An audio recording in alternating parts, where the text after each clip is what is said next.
Hello everyone welcome to rankers Odisha.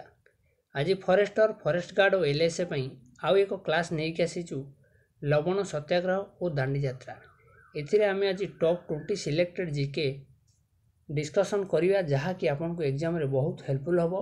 जो माने हम चैनल ने नुआ कर योगदान करचंती चैनल को सब्सक्राइब करंतु पाखर थिया बेल आइकन को प्रेस कर दिंतु फल सर्वप्रथमे आम वीडियो नोटिफिकेशन आपन को मिल पारियो। जदि ए वीडियो पीडीएफ नबाकू चाहउछंती ताले हम टेलीग्राम चैनल सहित जॉइन हुंतु। क्लास स्टार्ट करिया। Which session of Indian National Congress gave the approval for civil disobedience movement. से कोची इंडियन नेशनल कांग्रेस रो को सीजन रे लवण सत्याग्रह को अप्रूवल मिलथिला? बॉम्बे, लाहौर, कराची बा इलाहाबाद। को सीजन रे इंडियन नेशनल कांग्रेस अप्रूवल देला जे हमर लवण सत्याग्रह हो बोली? ताले एटर सठिक उत्तर हो option B Lahore. Lahore session केबे हितिला? 1929 मसिया रे हला। एडी मध्ये पचारिबो इंडियन नेशनल कांग्रेस विषय बहुत गुडे क्वेश्चन हमर पड़े। इंडियन नेशनल कांग्रेस केबे गठन होइतिला? 1885 मसिया रे। किए गठन करथिले? ए ओ ह्यूम, जण अवसरप्राप्त इंग्रेज कर्मचारी। पचारदेव इंडियन नेशनल कांग्रेस केउंठारे प्रथम अधिवेशन बसथिला? बॉम्बे।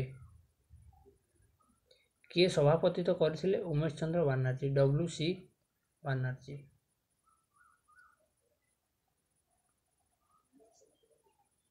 नेक्स्ट क्वेश्चन देखिबा।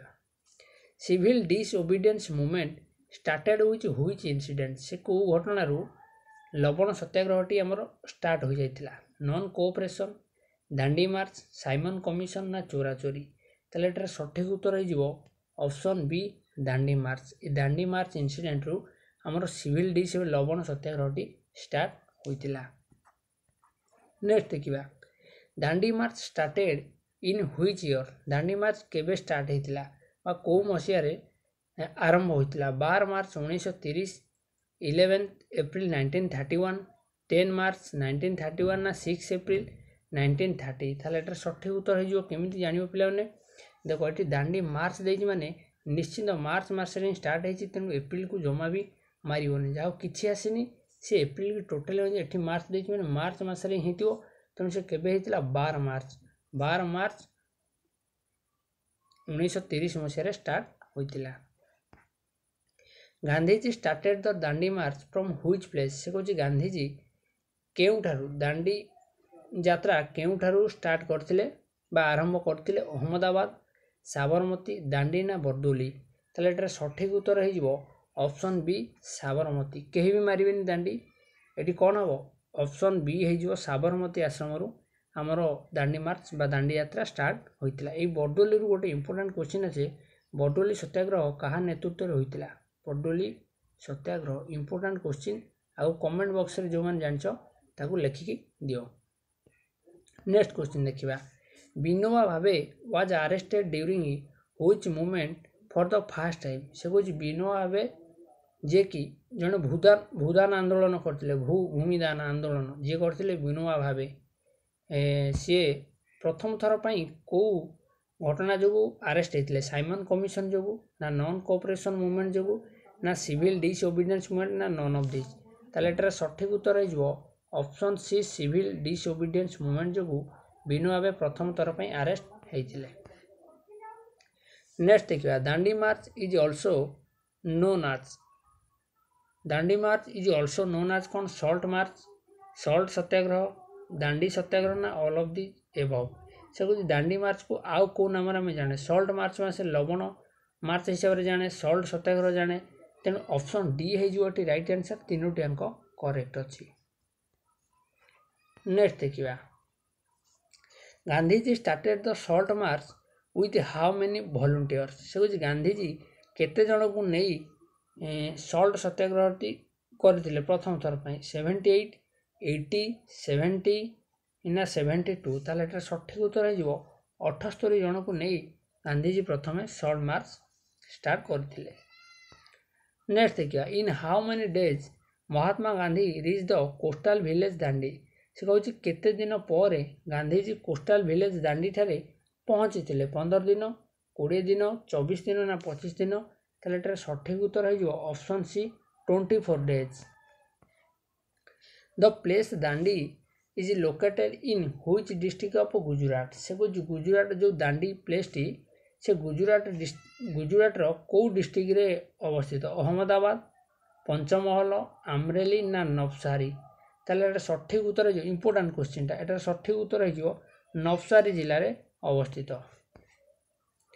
What is the appropriate distance from Sabarmati to Dandi से कहूँ केते डिस्टेंस साबरमती टू दांडी केते किलोमीटर हम 385 किलोमीटर 300 किलोमीटर 250 किलोमीटर ना 440 किलोमीटर ताले एटा सठिक उत्तर हो option A 385 kilometre Sabarmati Dandi ताले केते kilometre 385 kilometre.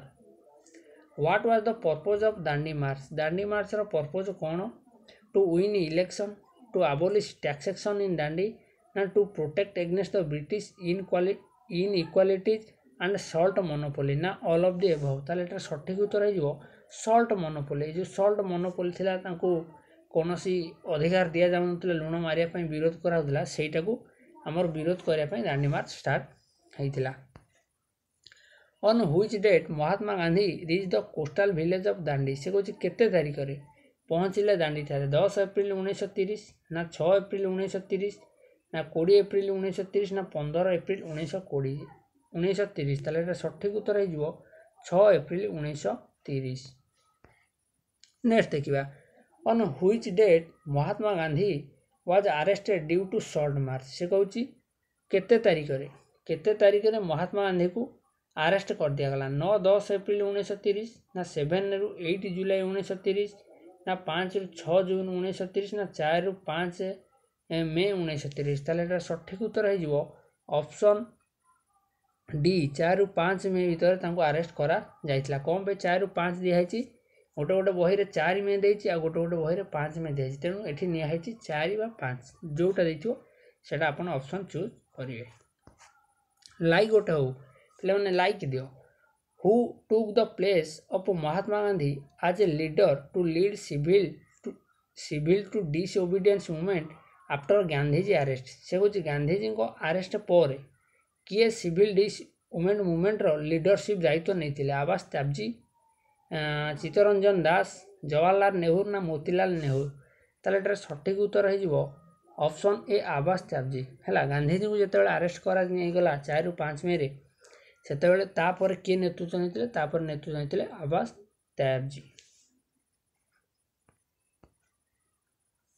Mahatma Gandhi was sent to which jail due to Dandi march जो करुले महात्मा गांधी तांको अरेस्ट करा जाए कौ जेल को पठागला तिहार जेल ना माड्रास सेंट्रल प्रिजन ना फेडरल प्रिजन ना एरावाडा सेंट्रल जेल ताले एटा सठिक उत्तर हो ऑप्शन डी को जो मान चूज करछ एरावाडा सेंट्रल जेल को तांको निया जाइतिला। Who among the following was with Gandhiji during the time of Dandi march से कहूँ किए who among the following was with Gandhiji को सह दांडी मार्च समय किए थिले एनएच ब्रेल्सफोर्ड ना वेब मिलर जी स्लोकोम ना जेम्स पेटसर्स ताले एटार सठिक उत्तर हो ऑप्शन बी वेब मिलर थिले। Who broke the salt law at Tanjore coast in the year 1930 से कहूँ तांजोर कोर्ट रे किए लवण आईन को भंग करते 1930 सी राजगोपालचारी अनिबेशन विनोबा भावे ना पी चिदम्बरम ताले एटार सठिक उत्तर हो तांजोर ठारे किए करते सी राजगोपालचारी तांजोरटा कौटी अवस्थित तमिलनाडु रे मन रखिए। Dandi march was known as white flowering river march because Dandi march को कहीं कह जाए व्हाइट फ्लावरिंग रिवर मार्च कहीं कह जाए पीपुल मेड सॉल्ट ना people took part in the march by wearing white khadi ना पीपुल मेड सुगार ना नन ऑफ दिस ताले एटा सठिक उत्तर हो कारण जो मैंने टुक पार्ट बा अंशग्रहण करते से माने पिंधि व्हाइट खदी लुगा पिंधि तेणु कह जाए white flowering river march. Who are the viceroy of India during the time of Dandi march समय किए भाइस राय थे India Lord Wellington Lord Hasting Lord Irwin ना लॉर्ड कैनिंग ताले एटार सठिक उत्तर हो option C Lord Irwin. Next देखिए हु कॉल्ड दांडी मार्च आज पुअर्स मैन स्ट्रगल किए कही दांडी मार्च को poor man struggle Jawaharlal Nehru Sardar Patel Govind Ballabh Pant ना महात्मा गांधी ताले एटा सठिक उत्तर हो ऑप्शन डी महात्मा गांधी। आज क्लास को ये रखिए पुणी देखा नेक्स्ट क्लास रे जदि वीडियोटी भल लगी गोटे लाइक करूँ चैनल को शेयर करूँ और जदि नुआ अच्छा आम चैनल सहित जोड़ी होगापी चैनल को सब्सक्राइब करूँ। धन्यवाद।